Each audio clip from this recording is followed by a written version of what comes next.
We're back. I'm here with Jay Tavare and Diana Caldwell on Nisha's radio show. You've just heard In Love by Tanae. Send me an email. Let me know what you think of In Love by Tanae. What did you guys think of that song, In Love? I'm in love.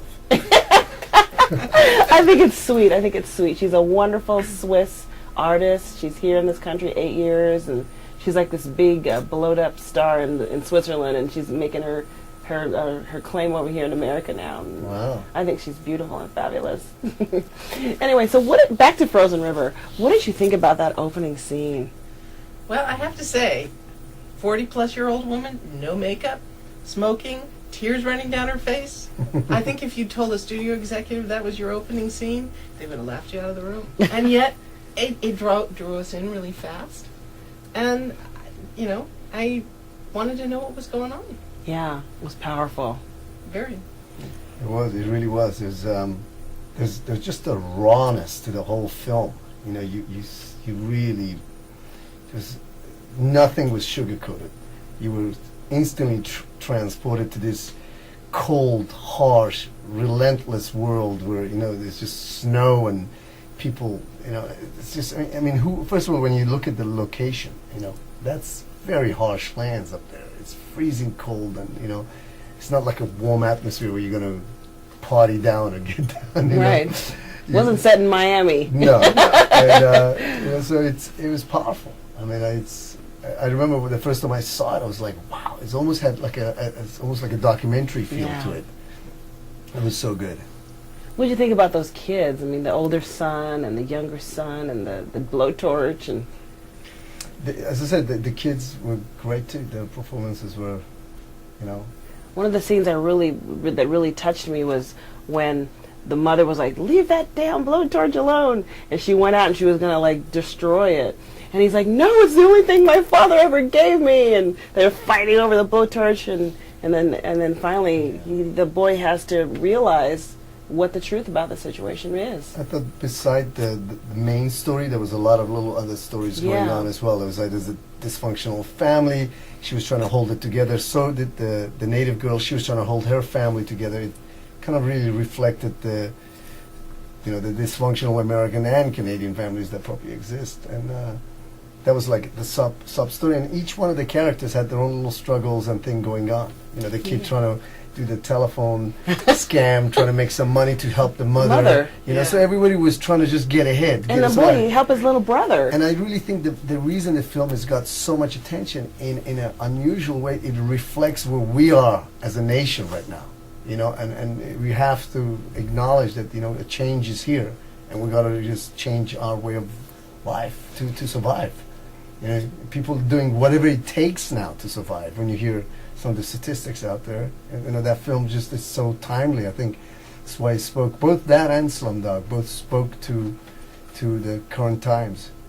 Yeah, I'm excited about seeing Slumdog. I didn't get to see Slumdog, but I did see Frozen River, and it was very, very powerful. The characters were so noteworthy to me. I mean, I really just went home with them.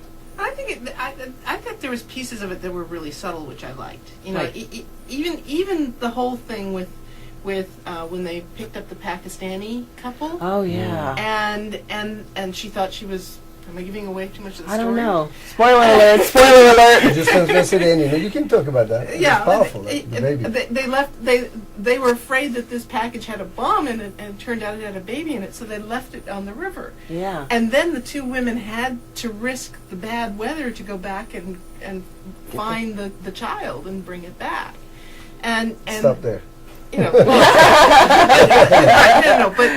the fact that it actually took us away from thinking of these people as Pakistanis and thinking of them as parents.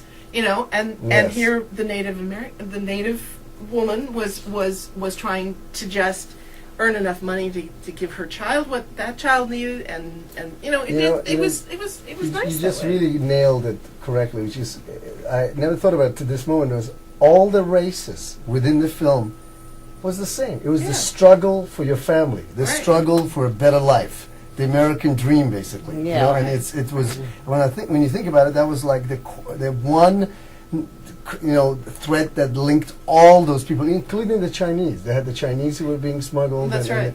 So all the races, it was just like it really made us all realize that doesn't matter. As you always said, what race you are. We are ultimately one race. Exactly, the human race. And the emotional content of the human race is the same. If you take someone's kid away, they're going to feel the same emotions, doesn't matter where you're from. And the same feeling you have for your family, the bond you have. You want to try to save your family or make the money for your family. It's the same all over the world. You're just trying to make it better for you and your kids. And whether it's having to do something illegal to do it, or it's having to go to another country to do it, you know, you're doing it because you want to have a better life for the family. And what I also like is sometimes when movies mix in a different cultures, sometimes there's a little bit of a hokiness to it. But this, you were just in the moment. You didn't realize, like when you just said that, all the different races, I didn't even see it that way. Now that I look back, I see that you're right. But at the time, I was thinking, oh, they put a Pakistani guy. Oh, they put a Chinese guy. Oh, you know, it wasn't hokey. It was real. You were in the moment. You lived it. You experienced the emotions. When I found out the baby was on the frozen, I was like, oh my God, the baby. You know, She grabbed me hard. I know. I was like, oh, the baby's on the river. You know, it's like you're right there. You don't see that a message is being taught. Yeah. And I think that's what I liked about the script. Being a writer, that's something I'm going to pay attention to. But I thought all of it was subtle, you know, and it wasn't pounding you over the head. Yeah. It was just a story, and then you could walk away from it a half an hour later and go, oh yeah, it kind of, you know, it did this and it did that and it did this. In fact, it's been 2 weeks or something, and I am just now thinking, oh, that kind of did that. I don't think it was any accident he got nominated. Yeah. It was a masterpiece in his own way for a little tiny movie. It is. I think it's something that should be shown in school. I do. I think it's something that should be shown in school because it'll shed light to the young minds.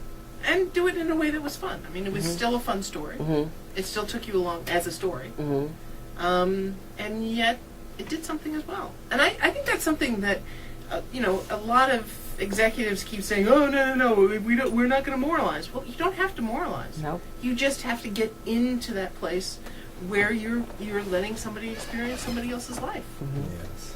And that's what I like about this film, is it let us do that. Yeah. And that to me is what filmmaking's all about. It's not that it has to be this or it has to be that, but it should bring us into another world. And whether it's, you know, a tiny difference from our world or it's fantasy world, that's fine with me. But I like the fact that this one was one I wouldn't have known existed, and yet it's almost my backyard. It is her backyard. I mean, Yeah. it is. Yeah. That's good storytelling. You know, in a native tradition, storytelling was medicine. When you told a great story, and a good storyteller used to always leave the end of a story open, so the listener must come to his or her own conclusion. And you know, I think that if you look at Frozen River, the ending was kind of interesting too. It wasn't a Hollywood ending. You know, they still had to someone had to face the law, because they did break the law. Right.